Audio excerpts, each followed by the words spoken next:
Richard Wrangham was lying beside a fire at home on a cold winter night 10 years ago when his mind wandered to the first hominids to cook food. As a Harvard University primatologist who studies wild chimpanzees in Africa, Wrangham knew that cooking is one of the few uniquely human abilities. He also knew that our habit of preparing our food by heating it allows us to spend less energy on digestion. And he suddenly realized that cooking is not merely the basis of culinary culture. It would have given our ancestors a big evolutionary advantage. He argues that cooking paved the way for the dramatic expansion of the human brain and eventually fueled intellectual accomplishments such as cave painting, writing symphonies, and inventing the internet. In fact, Wrangham presents cooking as one of the answers to a long-standing riddle in human evolution: where did humans get the extra energy to support their large brains? Expanding the brain demands a new supply of energy, because human brains are voracious. The brain consumes 60% of the energy expended by a resting newborn baby. And a resting adult's brain uses 25% of its energy, as opposed to 8% used on average by ape brains. But humans consume about the same amount of calories as smaller-brained mammals of similar body size. One classic explanation is that humans saved energy by shrinking their digestive organs, effectively trading brains for guts as they shifted to a higher quality diet of more meat. That theory is now gathering additional support. Wrangham thinks that in addition, our ancestors got cooking, giving them the same number of calories for less effort. Other researchers are enthusiastic about the new results. But many aren't convinced by Wrangham's arguments that the first cooked meal was prepared 1.9 million to 1.6 million years ago, when the brain began to expand dramatically in Homo erectus H. erectus. They think that although saving energy by shrinking the gut may have been important, the culinary explosion came later, perhaps during the evolution of our own species less than 500,000 years ago. Even those unsure about the role of cooking in human evolution agree that something crucial must have happened to our ancestors' energy budget. Line up the skulls of early hominids and you'll see why. From 1.9 million to 200,000 years ago, our ancestors tripled their brain size. The earliest members of the human family, including the Australopithecines that lived from 4 million to 1.2 million years ago, had brains about the size of chimpanzees. The brain didn't expand significantly until just after H. erectus appeared in Africa about 1.9 million years ago, with a brain that eventually averaged 1,000 cubic centimeters, or about twice the size of a chimpanzee's. The next increase in brain capacity came 500,000 to 200,000 years ago with the evolution of our own species, whose brains averaged 1,300 cubic centimeters, and of Neanderthals 1,500 cubic centimeters. What spurred this dramatic growth in the H. erectus skull? Meat, according to a long-standing body of evidence. The first stone tools appear about 2.7 million years ago, along with evidence that hominids were using them to cut up animals they had killed. But big changes don't appear in human anatomy until more than 1 million years later, when a 1.6 million-year-old skull of H. erectus shows it was twice the size of an Australopithecine skull, says anthropologist Alan Walker. At about that time, archaeological sites show that H. erectus was moving animal bodies to campsites for further preparation and sharing. Its teeth, jaws, and guts all got smaller. The traditional explanation is that H. erectus was a better hunter and ate more raw meat than its small-brained ancestors. But a diet high in raw meat alone isn't enough to account for these dramatic changes, says Wrangham.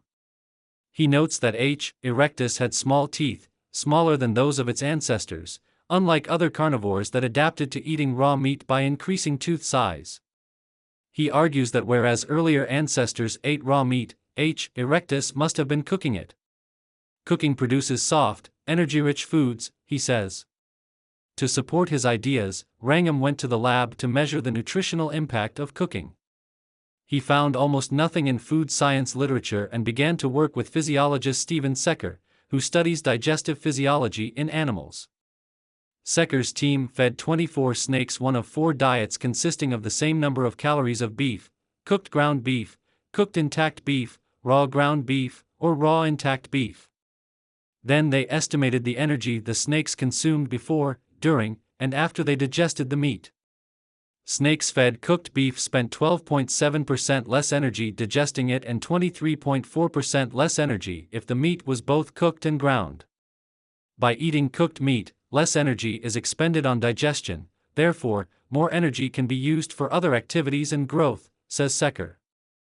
Secker also helped Wrangham design a study in which they found that mice raised on cooked meat gained 29% more weight than mice fed raw meat over 5 weeks.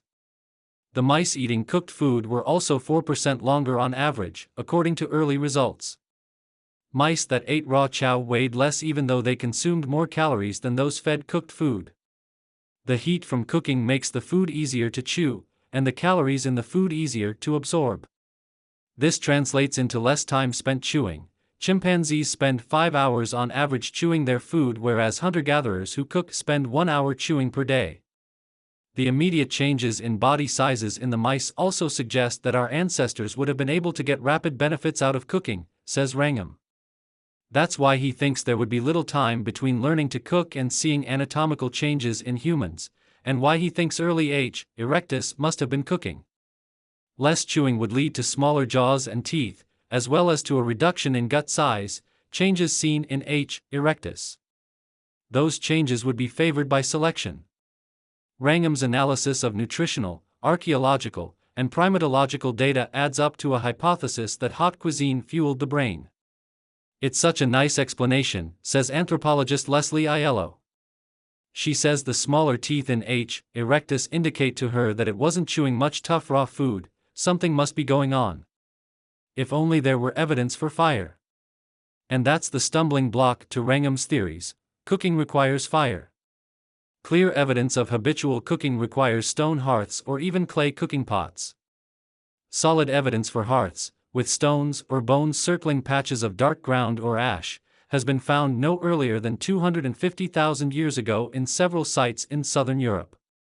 Burned bones, stones, ash, and charcoal 300,000 to 500,000 years ago have also been assigned to hearths.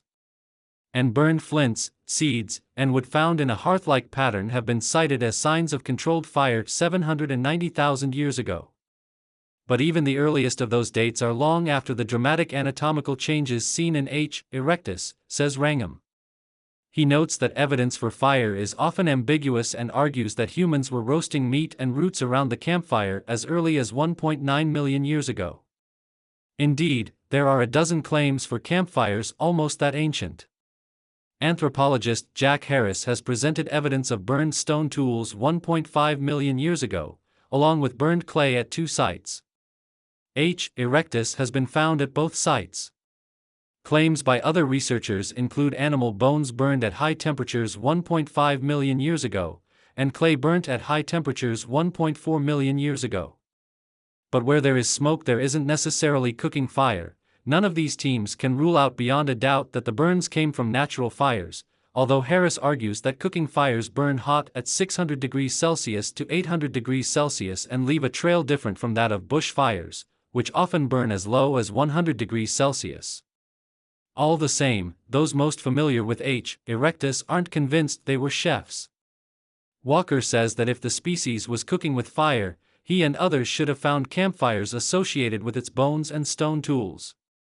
Others agree. Loring Brace notes that less than 200,000 years ago is about the time evidence appears for earth oven cookery. While fire has been under control back near 800,000 years, its use in the systematic preparation of food has only been over the last 100,000 plus years. Others think that cooking may have played an important role early on, along with other adaptations to expand human brainpower. As Aiello observes, the big brain was apparently the lucky accident of several converging factors that accentuate each other. Critical sources of energy to fuel the brain came from several sources: more meat, reduced guts, cooking, and perhaps more efficient upright walking and running. The order in which our ancestors adopted these energy-saving adaptations is under hot debate, with the timing for cooking hardest to test.